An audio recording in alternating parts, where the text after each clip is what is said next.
Bonjour peuple de Dieu. Bonjour pasteur. C'est aussi encore un plaisir pour moi de me retrouver, de revenir de ces 3 semaines. 3 semaines qui nous font du bien parce qu'on a prétendu se reposer. Et les activités reprennent, alors ça fait du bien. Prions le Seigneur pour qu'il nous donne ce que nous pouvions partager avec son peuple, avec ses brebis, parce que vous savez, l'Église n'appartient pas au pasteur, mais c'est l'Église appartient au Seigneur. Amen. Parlant à Pierre, le Seigneur lui dit, si tu m'aimes, Pierre, prends soin de mes brebis. Vous n'êtes pas les brebis de quelqu'un d'autre, vous êtes les brebis du Seigneur. Et le pasteur est aussi la brebis du Seigneur. J'aimerais qu'on parle aujourd'hui, parce que c'est ce que le Seigneur me dit de faire, alors il faut que je le fasse avec droiture et intégrité, sans falsifier sa parole. Il s'agit de la confiance. La confiance fait partie de la foi. Sans la confiance, il n'y a pas de foi. N'est-ce pas? Nous avions parlé de la foi avec ses 3 branches. La foi est comme un arbre qui a 3 branches, dont la première s'appelle la croyance, la deuxième s'appelle... En fait, il n'y a pas d'ordre, mais nous avons la croyance, la confiance et l'obéissance. Ces 3 choses, quand elles sont placées ensemble, elles constituent la foi. Alors, si vous dites que vous avez la foi et que l'une de ces choses manque, il y a instabilité dans la foi. Je vais donner quelques exemples d'instabilité dans la foi. Paul a établi l'église de Corinthe et l'église a commencé à fonctionner, à se multiplier. Vous savez que c'est une église, la seule dans les Écritures dont il est dit qu'il ne manquait aucun don spirituel. En ce qui concerne les dons spirituels, c'est l'église qui en avait tous. Si je vois un peu dans notre église quels sont les différents dons spirituels qu'on a, quelques-uns nous manqueront parce que nous n'en avons pas.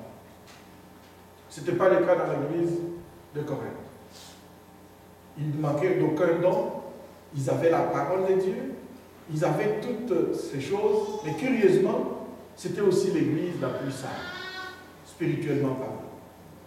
L'église dans laquelle il y avait des divisions. Certains disaient, moi je suis de Paul. D'autres, moi je suis de Céphas, donc de Simon. Et d'autres, carrément, ils disaient, moi je suis de Jésus-Christ. Donc des divisions s'étaient établies dans cette église. Ce n'était pas seulement des divisions. Paul va dire qu'il y a même aussi l'impudicité telle que ça n'existe même pas chez les païens. Quelqu'un vivait avec la femme de son père dans l'église. Et l'église, avec plein de dons spirituels, l'église ne disait absolument rien.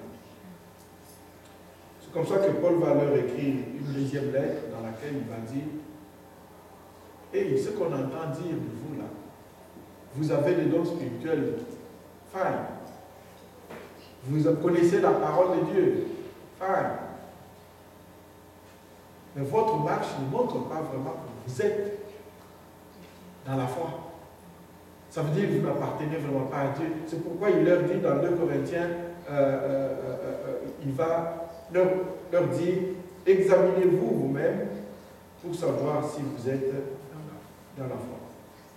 Ça c'est 2 Corinthiens 13, verset 5. Examinez-vous vous-même pour voir si vous êtes dans la foi. En d'autres termes, il faudra que l'Église, que moi, le pasteur, que vous les membres, que nous tous ensemble, qu'on fasse toujours cet examen constant, qu'on s'examine pour savoir si on est dans la foi. Ce n'est pas un examen que quelqu'un d'autre peut faire à notre place.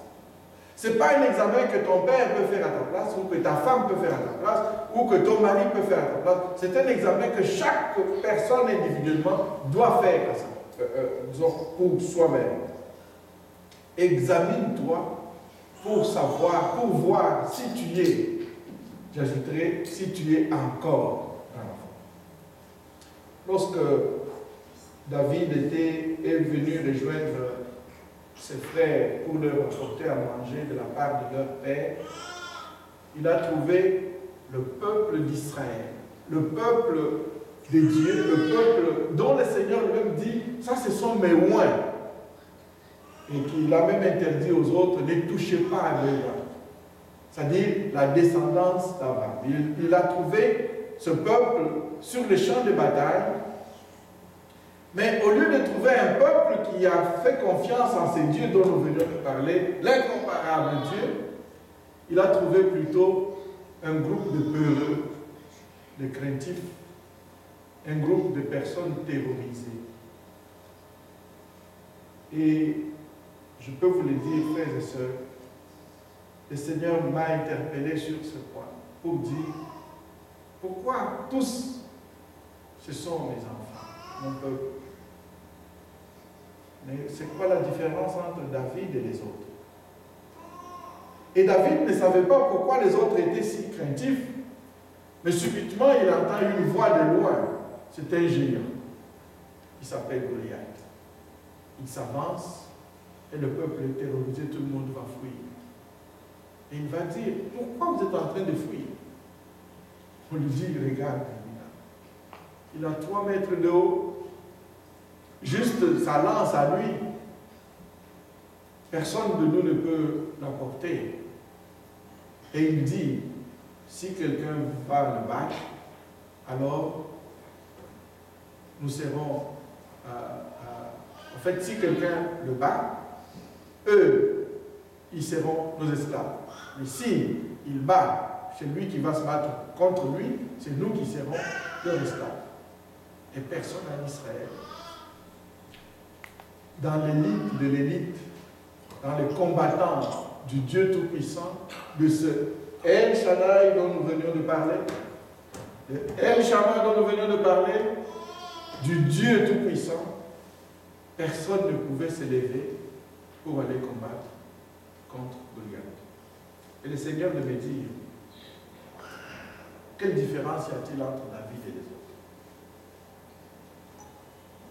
Frères et sœurs, la différence entre David et les autres, c'est situé,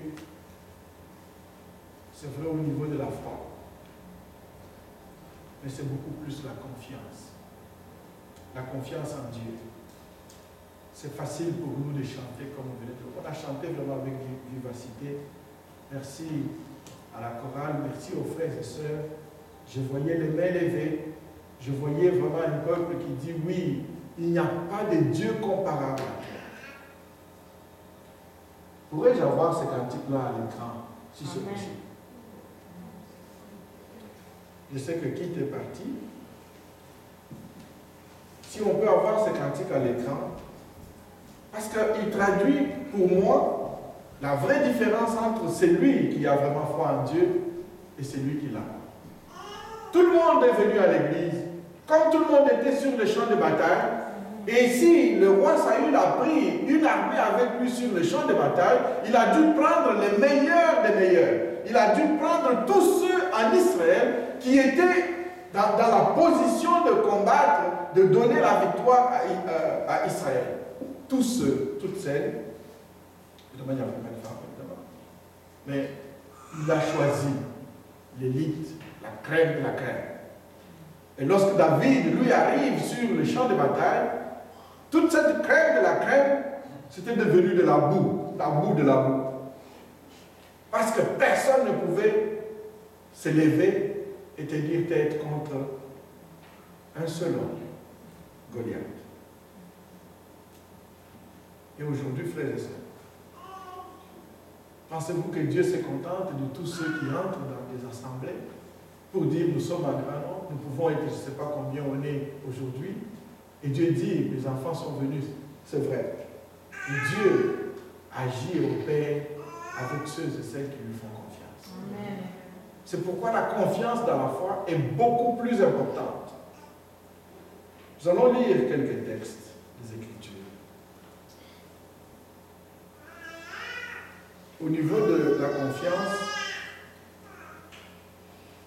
le Seigneur a rassuré les disciples dans le sermon sur la montagne pour leur parler en disant, Matthieu chapitre 6, il va leur parler de beaucoup de choses. Particulièrement, il va leur montrer que vous avez besoin absolument de faire confiance à Dieu parce que Dieu vous aime et que Dieu ne peut pas vous laisser tomber aucunement. Le Seigneur a voulu booster la confiance du peuple en Dieu. Il leur dit, pourquoi vous vous inquiétez? Nous nous inquiétons parce que nous n'avons pas confiance en Dieu. Regardez ce que ce cantique dit. Au fait, ça c'est un des meilleurs cantiques qui puisse exister parce qu'il ne reprend que la parole de Dieu. Il reprend tous les noms de Dieu. Adonai Jireh, nous savons, c'est celui qui pourvoit. N'est-ce pas? Si vraiment tu crois que Dieu est Adonai Jireh, c'est lui qui pourvoit, alors pourquoi tu t'inquiètes? Si tu t'inquiètes, c'est un manque de confiance en Dieu. Manque de confiance que Dieu, en fait, tu veux dire, mon problème est tellement grand que même Dieu ne peut pas répondre. C'est pourquoi tu t'inquiètes. Parce que si tu avais confiance en Dieu, tu t'inquièterais pas. Si c'est vraiment celui-là qui pourvoit le pourvoyeur, alors tu lui feras confiance. Adonai Rapha, c'est le Dieu de la guérison. Le Dieu qui dit à Israël, je suis l'Éternel qui te guérit. Mon nom s'appelle Adonai Jireh, Adonai Rapha. Je pourvois, je guéris. Pourquoi est-ce qu'on s'inquiète lorsque c'est une maladie incurable?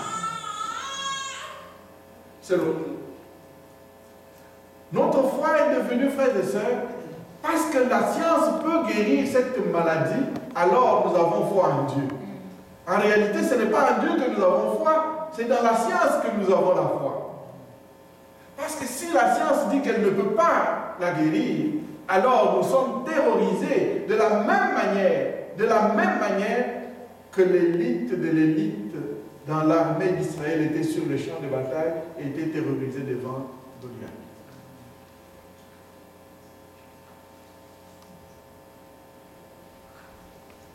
Adonai Shammah, l'Éternel est ici. Amen. Il est présent. C'est lui qui a dit, je ne te délaisserai point, je ne t'abandonnerai point. C'est celui qui est toujours avec toi.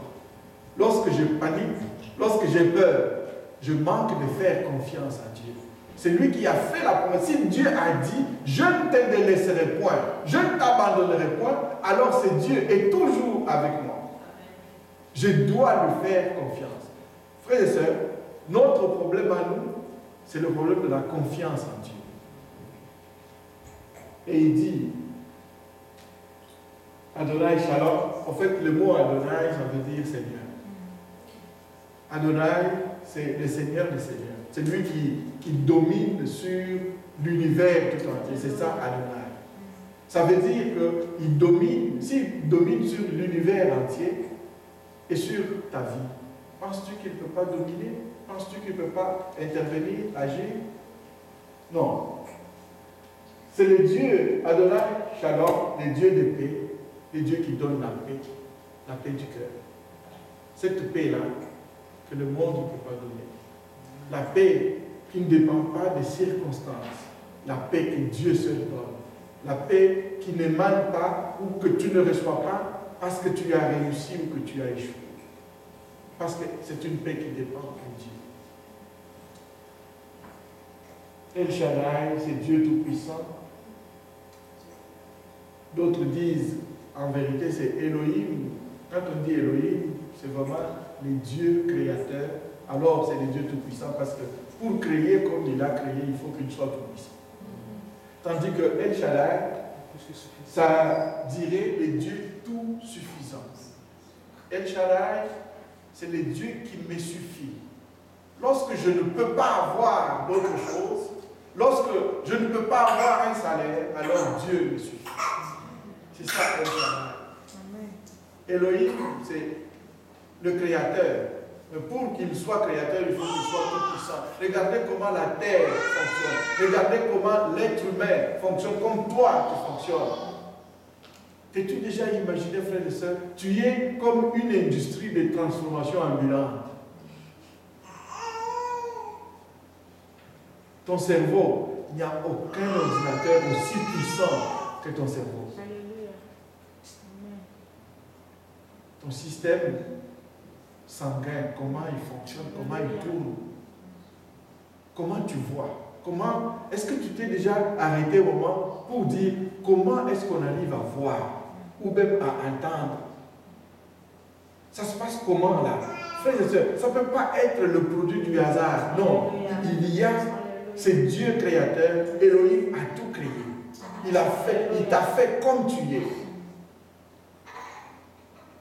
Si nous pouvons chanter cela, frères et sœurs, mais si nous ne faisons pas confiance à Dieu, nous ne faisons que proclamer des choses qui ne viennent pas vraiment du fond de notre cœur. Et dans la foi, retenons ces trois choses. La croyance, la confiance et l'obéissance. Lorsque nous n'avons pas confiance en Dieu, nous pouvons croire que Dieu existe. Nous ne faisons rien d'extraordinaire. C'est vrai, c'est un très bon pas, un premier pas. Parce que les démons croient aussi que Dieu existe.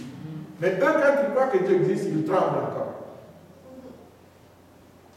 Leur croyance est beaucoup trop forte comparée à la nôtre. Ils ont une peur bleue de Dieu. À la croyance, nous devons ajouter la confiance. Et c'est là que se différencie l'homme ou la femme qui a foi en Dieu et celui qui est là juste dans la foule.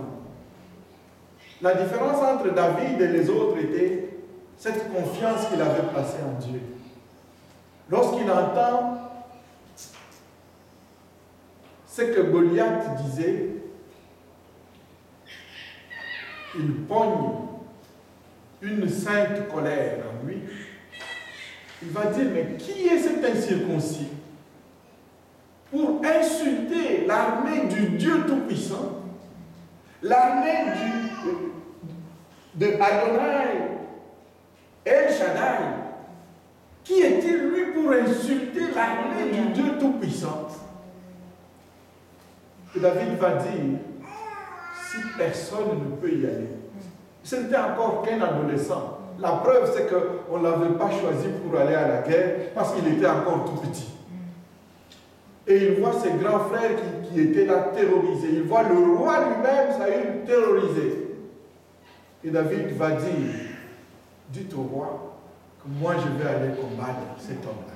Alléluia. Moi je vais aller le combattre. Et ils vont se précipiter pour aller le dire au roi. Le roi va dire, enfin nous avons quelqu'un. Mais quand tu vois David, c'est encore un tout petit. Il va faire de son mieux pour lui dire, ok, je prends mon armure, il va l'habiller. David va dire, toutes ces choses, ça m'empêche d'être ce que je suis. J'ai besoin d'une chose, je n'ai pas besoin d'être protégé par toi, roi, mais j'ai besoin de faire confiance en l'Éternel. Amen.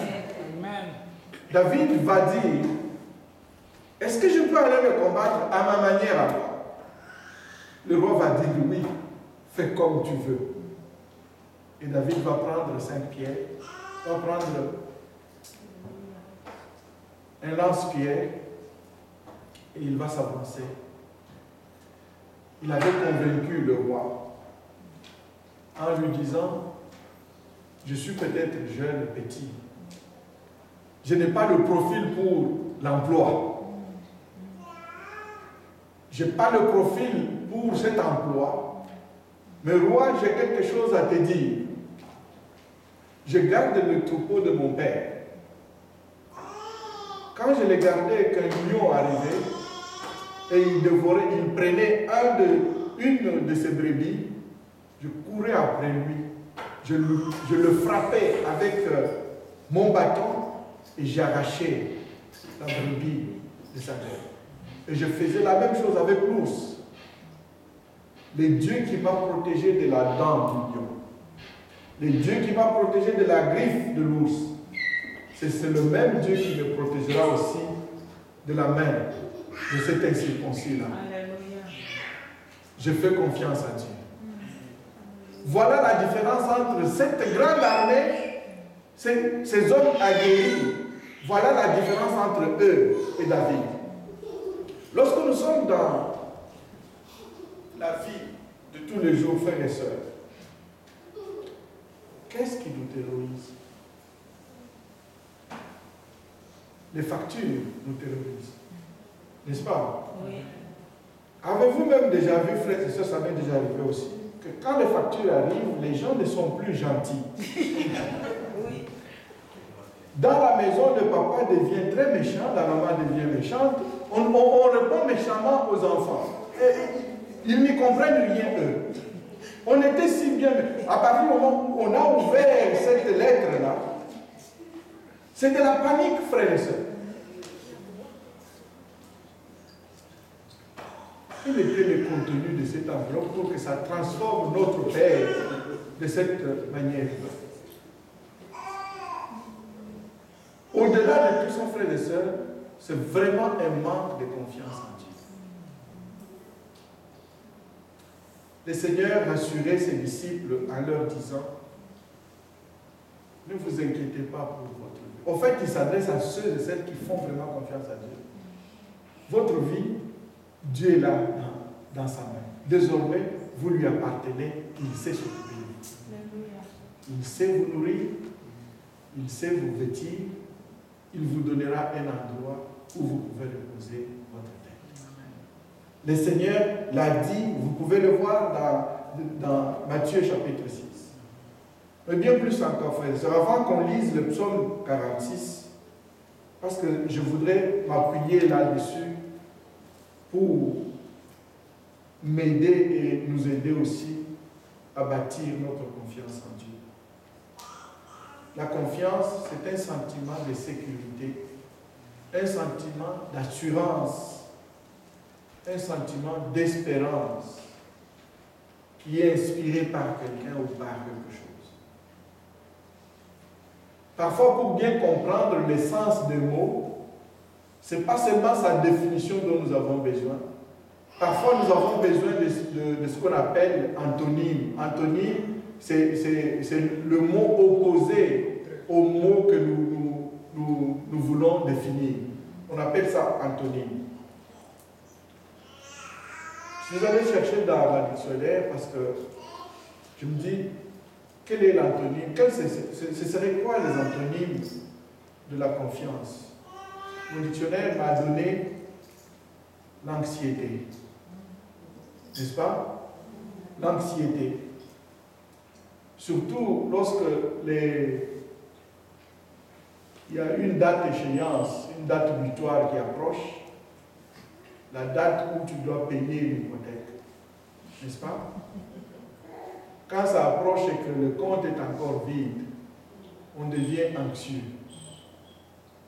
Certains chrétiens ils sont tellement anxieux que même lorsqu'ils prient, leur prière n'est pas l'expression de foi, c'est plutôt l'expression de l'anxiété.